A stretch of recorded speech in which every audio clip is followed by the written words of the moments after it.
Hello, and welcome to the second in a series of videos, reflections on the Bhagavad Gita. This series is looking at chapter 16, verses 1 to 3, and I have put out a introductory video which I suggest you take a look at first. It's a bunch of material to help set the background, something I don't need to repeat on each of these videos. So with that said, I'm just going to dive right in the way that we are doing this. And as I mentioned in the first video, it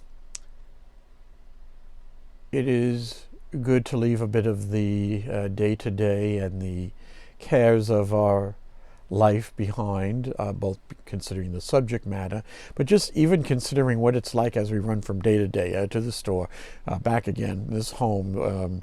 I'd say taking kids to school and soccer, but that's we will see what happens when September rolls around. But the point of the matter is that we tend to run on and on and on and on and on. It's very, very, very intense.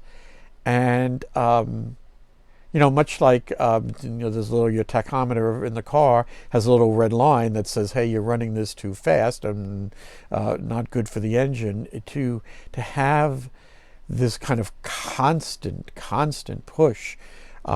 It's no wonder people fall asleep in the buses and can't wait to I can't get a minute to sleep or what have you. It's because there's a lot of activity that never gets a chance to come to rest.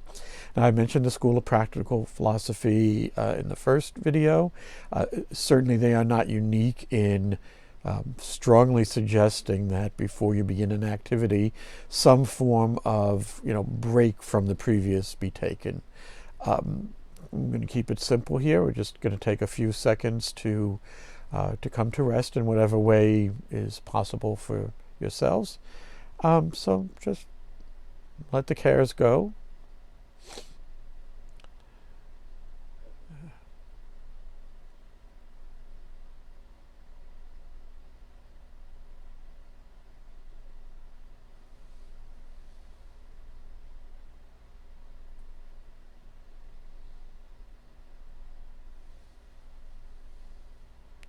Well, good. So even a small break is useful for keeping each activity clean. So again, following up, assuming you've seen the introductory video, I am going to continue on here. Let's just hear again the first verse that we're working on.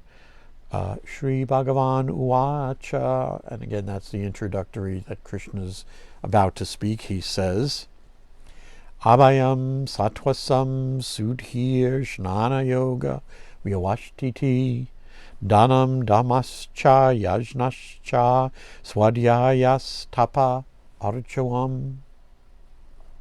And in the particular translation that I'm using, that's generally translated as fearlessness, which we talked about in the last video, purity of heart, which we're going to talk about in this video, steadfastness in knowledge and yoga, almsgiving, self-restraint and worship, study of one's own scriptures, austerity, and uprightness. Now, in the last video, when we talked about fearlessness, abhayam, by the way, I'm reading off my notes here, okay? I'm going to try to get these here. Again, even if you don't know Sanskrit, there's enough English here and translations and what have you to be able to follow along, but this is a little helpful for me. So we're now looking at, after Abhayam, fearlessness, we're looking at Sattvasam Sudhir. And there are 3 words in that phrase. And let's just we're gonna actually read before we get to talking here. Even though the Sanskrit conveys the meanings for reflection, I'll say stronger. I don't know necessarily better, but even here, the English translations are pretty powerful in themselves, and it's good to hear these words. We don't hear them often enough.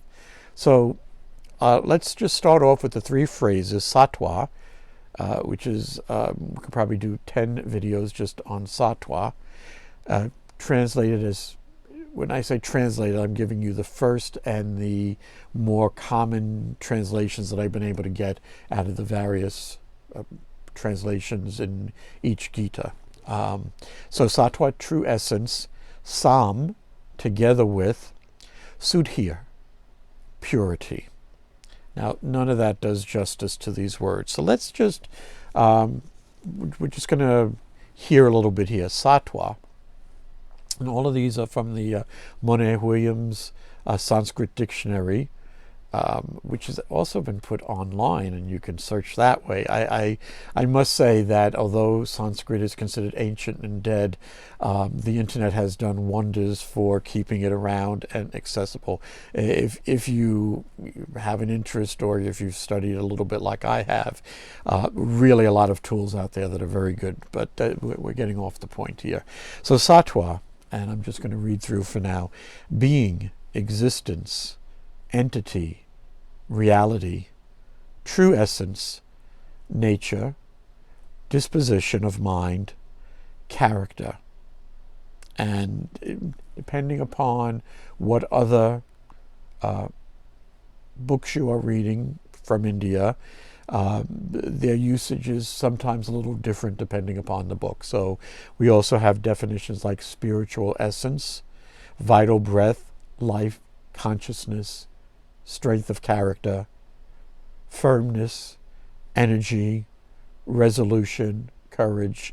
The list goes on and on. When we talk sattva, or sat and being, we're talking about our existence as human beings on this planet, and more specifically, what are the underlying unities of that? What are the underlying things that transcend all the physical stuff that we get caught up in each and every day?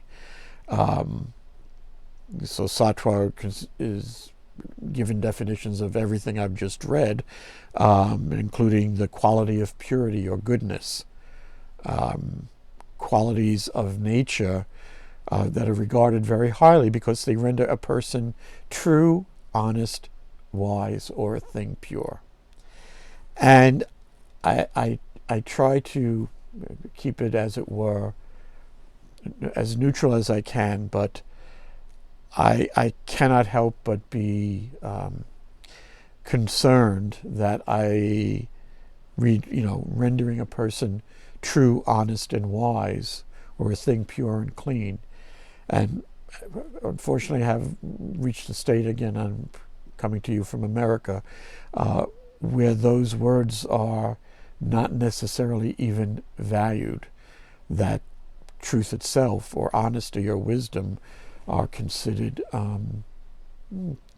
yeah, that's what that guy does, but we all know what the real world is here. We'll get to that more, but let's keep it as defined. And I will say again, since this is all personal opinion, especially if I was out there buying a car right now, I would be looking for a person who was true, honest, and wise, and pure and clean car, of course.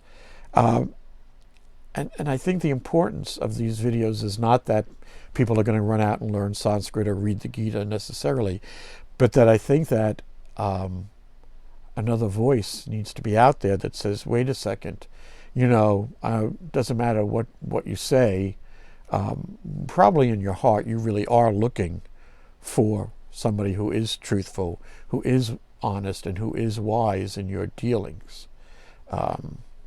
I know I would, but we'll get back to that.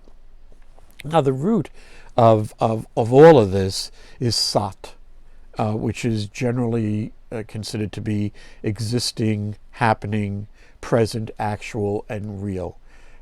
That's all of us, okay? Despite I'm also writing another book at the moment, and so some of the stuff crosses over. But actually, I'm still a big fan of humans being a step above the animals and having a few qualities that they do not. But that's that's another show, as Mr. Brown likes to say. Okay, so we did a quick rundown of sattva here. Sam. So we did sattva sam, true essence together with. The sam here is different than and. It's not apples and oranges. It's not true essence and purity.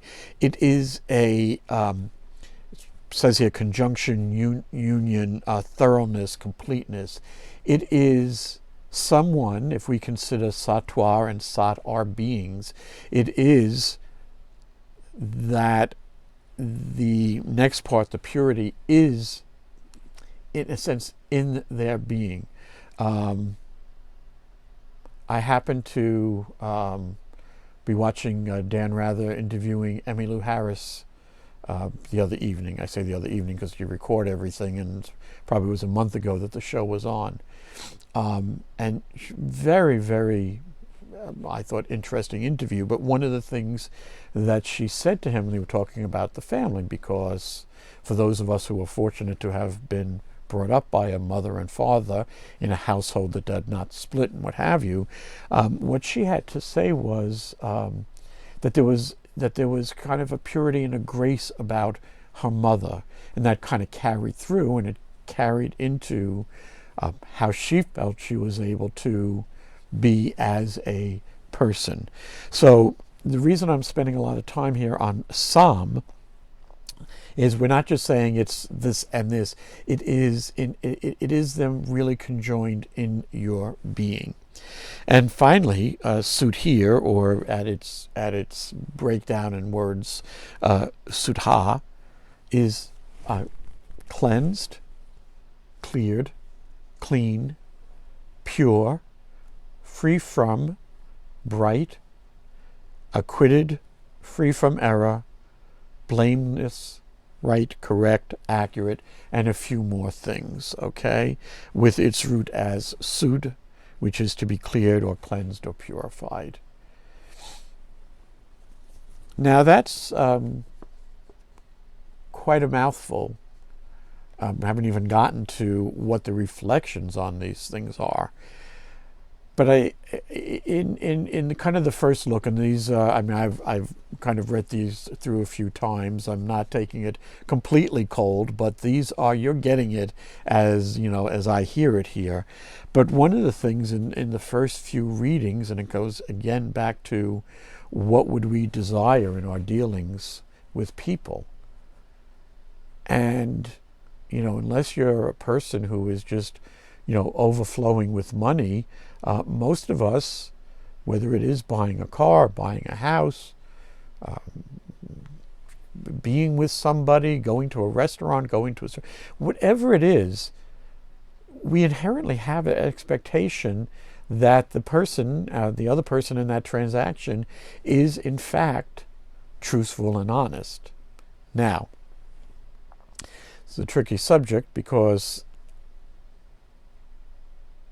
what tends to happen when words like truth and honesty are said is kind of an immediate dive down from a very high level to the floor or the basement. One of the killer phrases, and I mean that killer almost in terms of murdering the ability for people to be truthful and honest, is the very common phrase, who's to say what's right and what's wrong, or one man's terrorist is another freedom fighter. I'm not going to go on with that list because I believe that there's quite a bit of that out, and I leave you to the comment boards of any news organization and can watch people argue back and forth about that. But the fact of the matter is, as human beings, we have some expectation of how the other person would act. And again, even though I am reading out of what might be called just Hindu scripture, I don't believe that any true religion has a lock on, if you will, good works, good deeds, and good words. And so, just looking back here, when we talk about rendering a person true, honest, and wise, or a thing pure and clean, there is somewhat of that expectation. And if you have kind of fallen down, from what that might mean into it's all relative. It doesn't mean a thing. Well, think about, and again, I'll jump to Christianity here. The golden rule, to treat others as you would want to be treated yourself. I mean, this is really what we're speaking of here as a godly quality. And I am making the distinction that I believe is made here, that these are qualities that you might call godly, but they are in no way, shape, or form meant for anybody but each of us here in the creation, specifically humans, of course. Animals are alive, but don't have certain gifts that humans were given. But in talking about, true, honest, wise, pure, and clean, and then, of course, being in that condition, well, I mean, sign me up. I mean, if I knew that, each driver on the road, each person who is out there serving food, at least in Pennsylvania, we got back to indoor eating right now, but whoever it is that is in front of me, just think of the ease of your life by having a person in front of you who is true, honest, and wise. And if you want to know, people say, oh yeah, that's the way it is, and all the other phrases I gave you. Well, what would be, all right? Let's not even jump into getting each of us to act that way. But the one thing you would have to ask yourself is, do you think it would be a better state if these qualities were exhibited in the people who you were seeing and interacting with? Are they desirable? I am putting a right now, and I don't know, in front of that. I happen to think so. When I say I don't know, I spend as much time on the internet probably as anybody else around here, and I am stunned by what I see people write. The amount of hate that's out there is just, I don't even have words for it, but I am certainly would like to get to know, and unfortunately I have had the chance to befriend many people who exhibit these qualities of truthfulness, honesty, wisdom, purity, cleanliness. And I'm not talking about cleaning your house or you're cleaning down the counters every time the person in front of you gets done with their groceries. We're talking about a cleanliness of being here. Okay? We're talking about, it's not a dirty transaction. It's a clean transaction. Everybody walks away a winner. However, what I find is there is depending upon, it takes a lot to, let me just get one of these up. It takes a lot to get all of this together. I'll get these done. But the demonic qualities that Krishna will then go on to enumerate after this are rather in abundance out there right now. And the difficulty that I see is a lack of belief that truth and honesty are desirable qualities. And in fact, that the only way to get ahead is to be a cheat and a liar. I happen not to believe that. My life experience, fortunately, is not that. But I also think that some of the things that we're seeing in these qualities and some of the things that they bring up need to be back out there and discussed. Because if not, the general level just tends to run on down, and people say, oh yeah, if I was a senator or congressman, you got to be able to take money from this one and from that one, and I am That's about as far as I'm going into politics right now, because that is fraught with all sorts of things, emotions, and what have you. The question I would ask is there truth, is there wisdom, is there care, whether it's the politicians, whether it's your employer, whether it's your loved ones, your friends, your children, all of the people who you meet in your day-to-day existence. What would you say not only of how they are interacting and treating you, but really where this all comes down to, and I kind of have to get there, is I can sit here for the next whatever, and so can you, and talk about this one or that one. Everybody is really good at pointing out all the other, oh yeah, Aunt Mary, oh that one, whatever. We're really good at pointing out other people's problems. Question is, excuse me, what happens when we turn the mirror back on ourselves? Are we in fact exhibiting these qualities? I'm going to let that sit for a while, because the way that this works, I don't have an audience here, so I'm not going to get feedback of immediate feedback of questions. But what I do, you take a bit, I go back to the papers, reflect a little bit more, and see if anything comes out of that, plus what I've said so far. So let's just take a little bit of a break, and we will be back in a few minutes or 2 seconds, depending upon how I cut this.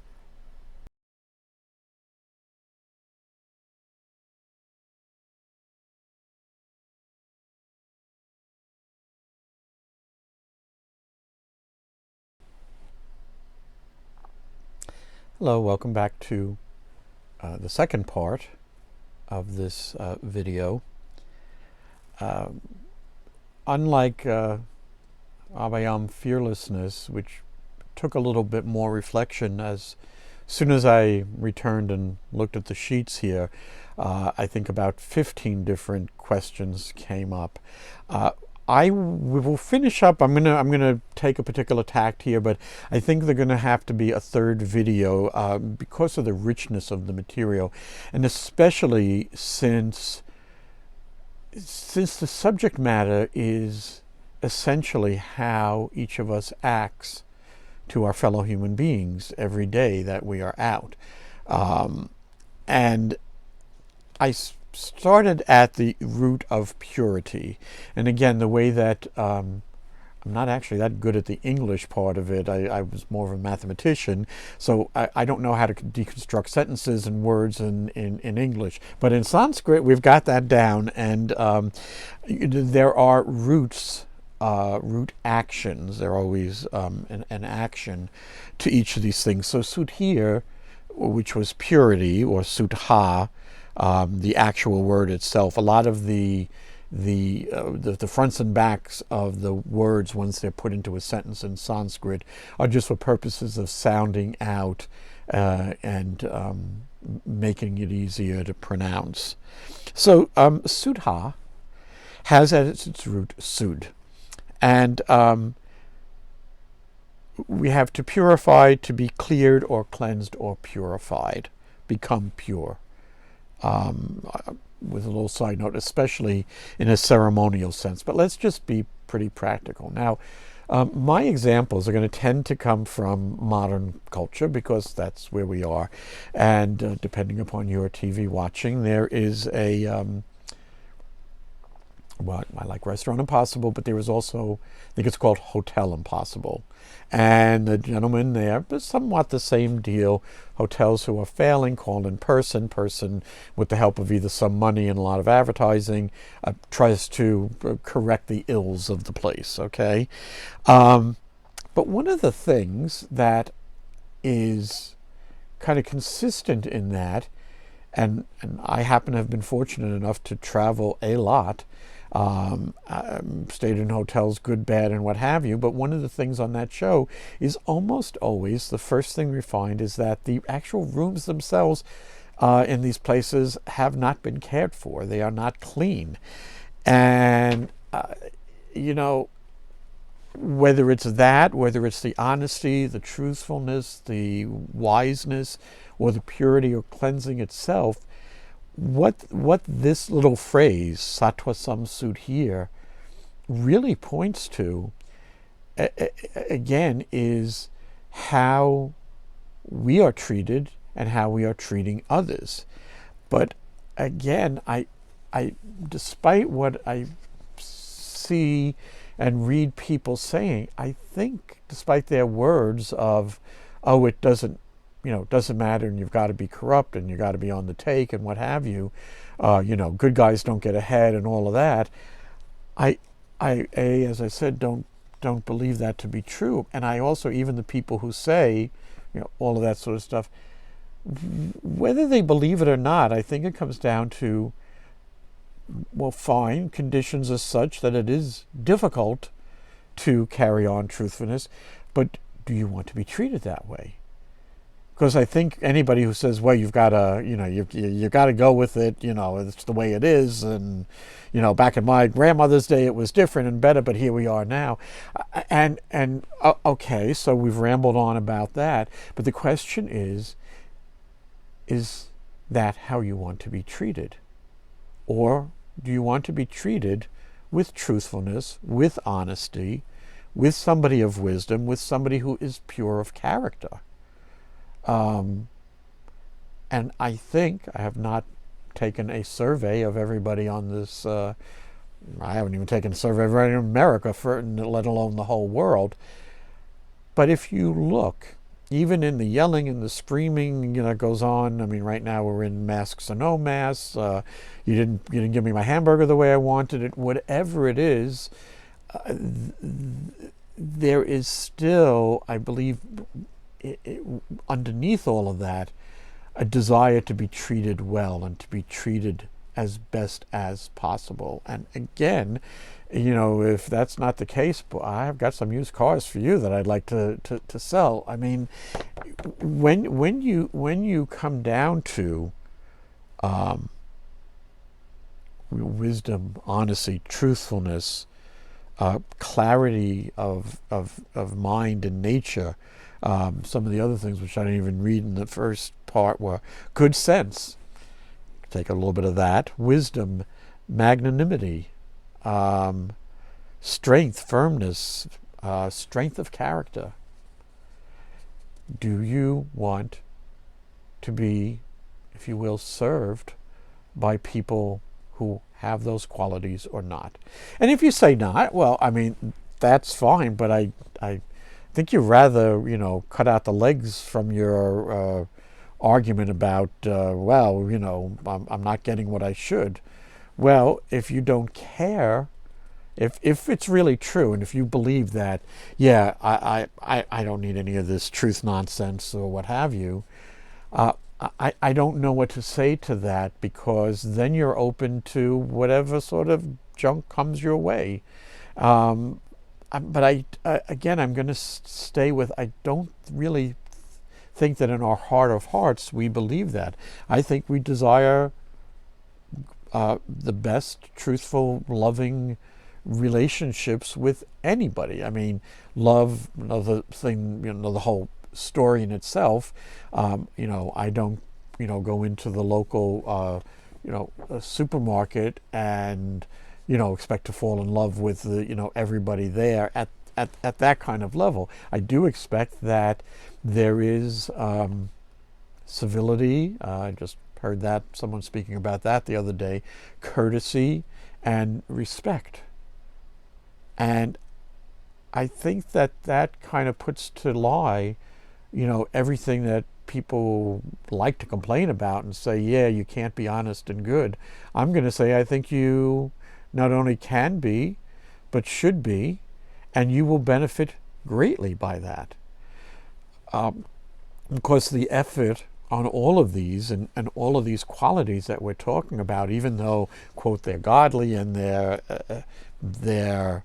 may seem high and above us, they're qualities that if we are able to, even in the slightest, start to exhibit this, it is transformational.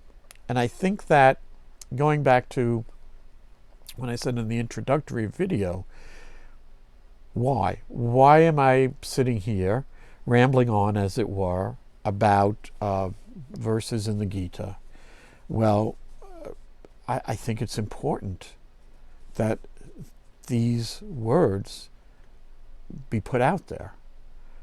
There is no lack of untruthfulness. It's up, down, sideways, and backwards. There is also no lack of people who will swear up and down to you that there is no such thing as truth. At least, again, truth, capital T, because of this idea of just reducing everything down to its relative, right? That's your opinion, that's what you say. I'm trying to think, written down a whole bunch of these before I started this series. Who are you to say? The list goes on. And yet, I find it rather amazing that these sounds are out there and being repeated, and yet I don't find that people want to be treated that way. I mean, if I were to, the person at the checkout counter says, well, there's your bill, it's $39.99 or whatever. I would say, well, screw you, I don't want to pay that, and stuff like that, and carry on.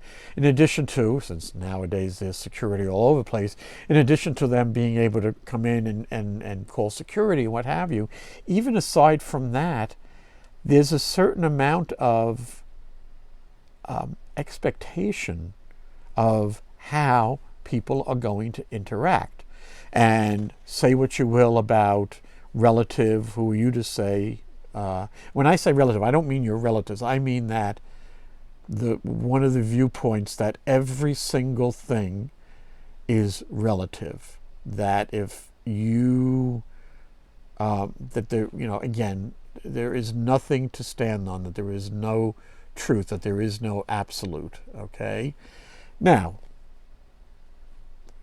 in dealing with the day-to-day world, there's a certain amount of yes, but in order to kind of keep the day-to-day world civil and not have it descend into everyone for themselves, it is necessary to know that there is an alternative to not, to uncivility, to everything's all about me, to, well, I grab the toilet paper at the start of this, whatever the case may be. I mean, I'm fortunately in a section of the country that has a large religious community, and be another thing that might be interesting to talk about, but that has an effect. If enough people band together who are attempting, and I say attempting because that's the best we're doing right now, is you attempt to be truthful and you attempt to be honest. It is what you are, but we have a lot of junk in between what we are, which is truth and pure. There's a lot of junk in between that shining forth from us and it actually happening. But having a community of people about who are at least heading in that direction means that it's a little bit easier to get on that bandwagon. Whereas if I were in a community or an area that didn't have certain advantages to it, it would be a little tougher to do some of the things we're talking about here. However, and I think this is the point of it, whether it's difficult or easy doesn't negate our desire for true and honest and wise people and to be treated that way. And so, when we say, well, a godly quality is true essence together with purity, or purity of heart was how it was, just take a look, purity of heart was how it was first translated in this particular version. I think that if that does not call to you, okay, if you do not think to yourself, wow, I do know a number of people who exhibit that quality. They're my best friends, whether spouse, children, what have you. I do know some people, and it is a joy and a pleasure to be around them because they're exhibiting those qualities. And there are people I know, and that includes myself, depending upon the day of the week and what have you, who are not exhibiting those qualities. But, you only need to have your spouse come back from a day at work, throw things out, and to know, okay, it wasn't that. And that's part of life. It's not to say that everybody's walking around, in saintly mode on, because, quite frankly, that could be really annoying. Leave that for another discussion. But that in some way, and I'm going to go back to the interview I just mentioned, in some way that there is a natural grace to people, that there is a natural civility, that there is a natural honesty, that it comes through because, that's who we are as humans. We are, in our essence, truth and wisdom and pure being. Again, day-to-day life puts a huge cover on that. And then we've got our own stuff on top of that. And so it is completely understandable why the thought is there that being good is like, like I should be good and I'm going to get screwed by everybody on the planet. It's understandable why that thought is there. But it doesn't mean that it should be acted upon all the time. There is the possibility of acting differently. It comes from within each of us, and the work is to act in ways that when people are,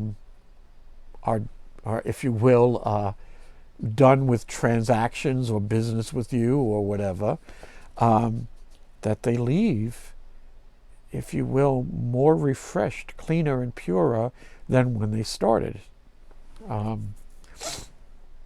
The School of Practical Philosophy that I will continue to mention, a wonderful institution, for a time had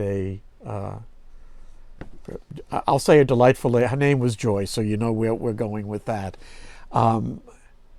But, she said the only thing you should ever leave behind is a good impression. And what would that mean? See, this is what the reflection is for, people. It's not that I'm here and I'm going to tell you anything. It's so that you ask yourself, honestly, what would it mean? What would it mean if, when people got done talking to me, they didn't go home and kick the dog, okay? Or yell at the wife, or whatever the case may be. What would it mean if your interactions were of that level? I'm talking about even, down to the 7-Eleven or stuff like that. And instead of walking in there and seeing, I'm not even sure what people see, but if you saw your fellow human beings in there and the interactions were at a level coming from truth and honesty, what would that mean to your everyday life? I say, and again, I'm always going to say that these are my opinions, but I say it would make a rather big difference in your inner state, and that sort of gets passed on. And I think it's, I don't know, play it forward, pass it forward. I'm not really up on these things, but there are, not only are there many ideas, websites, what have you, where you could, as it will, pick up hateful, dishonest, untrue items, but there are a good number where you can pick up quite the opposite. And it's not for lack of example, it's not for lack of material. It's, the question is, are we ourselves willing to live pure of heart? And I'm going to have to, I think by the 3rd, I'm just going to have to print out the Sermon on the Mount, Again, I don't have a lot of this stuff memorized, but when we talk about pure of heart, I'm pretty sure that's in there. Now, I'm just going to take a quick minute here. I started with the Gita because I happen to think it's a very direct way of getting at these qualities. Could easily have started at the Bible. A little trickier, I think. There's a lot of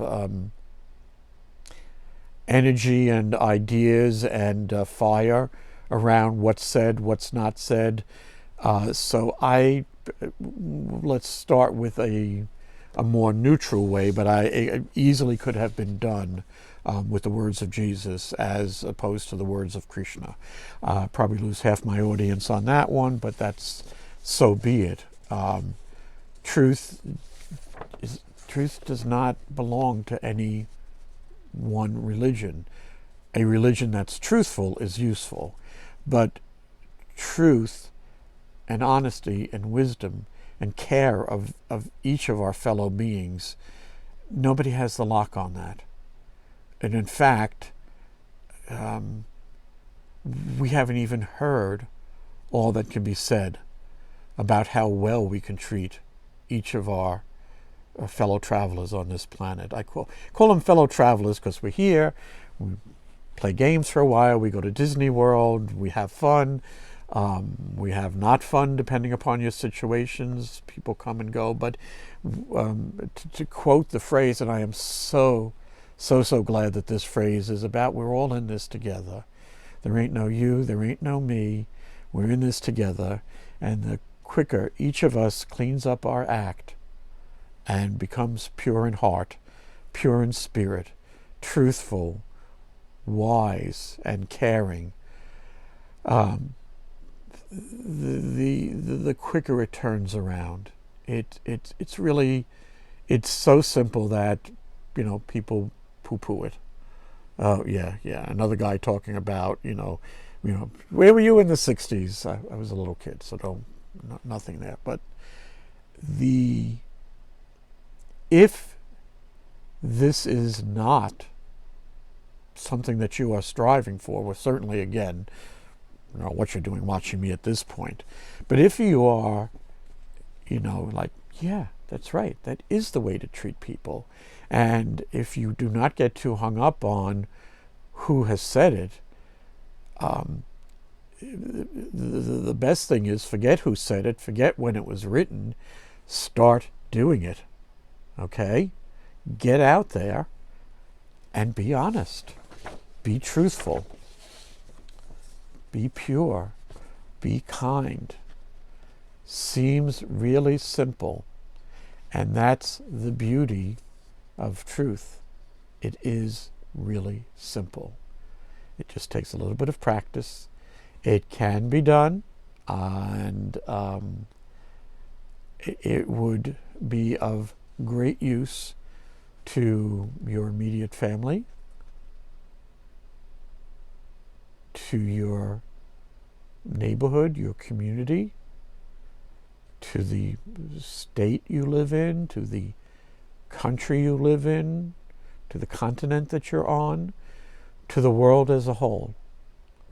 It starts with the individual, and it starts with the individual being in the moment of doing this. I'll keep reading this, and I'll give you my reflections on it, but none of it means anything unless each of us decides that it does have some value. And you may decide it doesn't.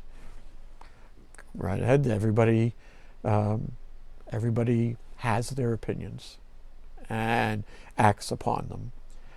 But if there is any value to this, and you see any sort of value, then the injunction for all of us is to shine on and let that light come through.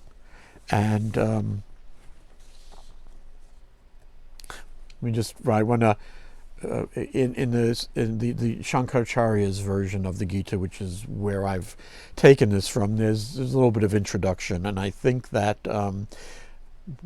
given where I've gone with this here, I think it would be good to hear this. So this was the 16th discourse, spirituality and materialism, also known as the godly qualities and the demonic qualities.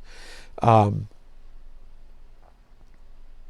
9th discourse indicated the different kinds of natures that each of us can pick up and run with, as it were. This is kind of a detail of that. And it says, of these, the nature of the gods leads to liberation from samsara or sanskara, depending upon that. I leave you to look that up. It's a whole discussion in itself, but basically, of these, just going back to reading, the nature of the gods leads to liberation from samskara, and those of the other two, the asuras and the rakshas, leads to bondage. Accordingly, the nature of the gods will be described with a view to its acceptance, and the other two with a view to their rejection. So the first 3 verses that we're working on, the idea would be that you hear some of this stuff, it makes sense, it connects with your heart, and you go, yep. And as I said, I may do the demonic ones, but man, I'm going to have a lot of disclaimers in that, like, this is not how, cheating your fellow human being, lying to them, dishonesty, I'm going to have to, don't do this, okay?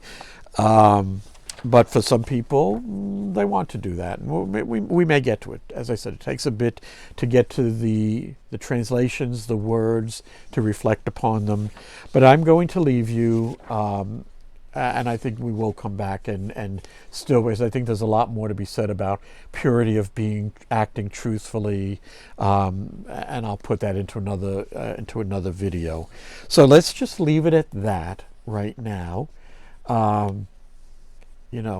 Take a look, see what comes out of your mouth, see what you say to people. Is it civil? Is it full of grace? Is it truthful? And if it isn't, well, okay, well, you say, well, there's where we are, and we pick ourselves up, and we move on, and we attempt to make it more truthful and more wise. And again, for those who think that this is just a bunch of BS, and the only way looking out for number one is the only way to get ahead in this life, so be it. But I am not here to discuss that. We'll stick with the godly qualities and see what happens from there. So until next time, which we will continue look. I think that's the way to go. This is a rich topic before we move on to Sudhir Jnana Yoga. Yeah, we're moving on to some of the other topics. I think that we will come back and look again at what purity of heart might mean. So till the next time, thank you for listening. And remember, if you didn't like this, there's plenty of cat videos out on the internet.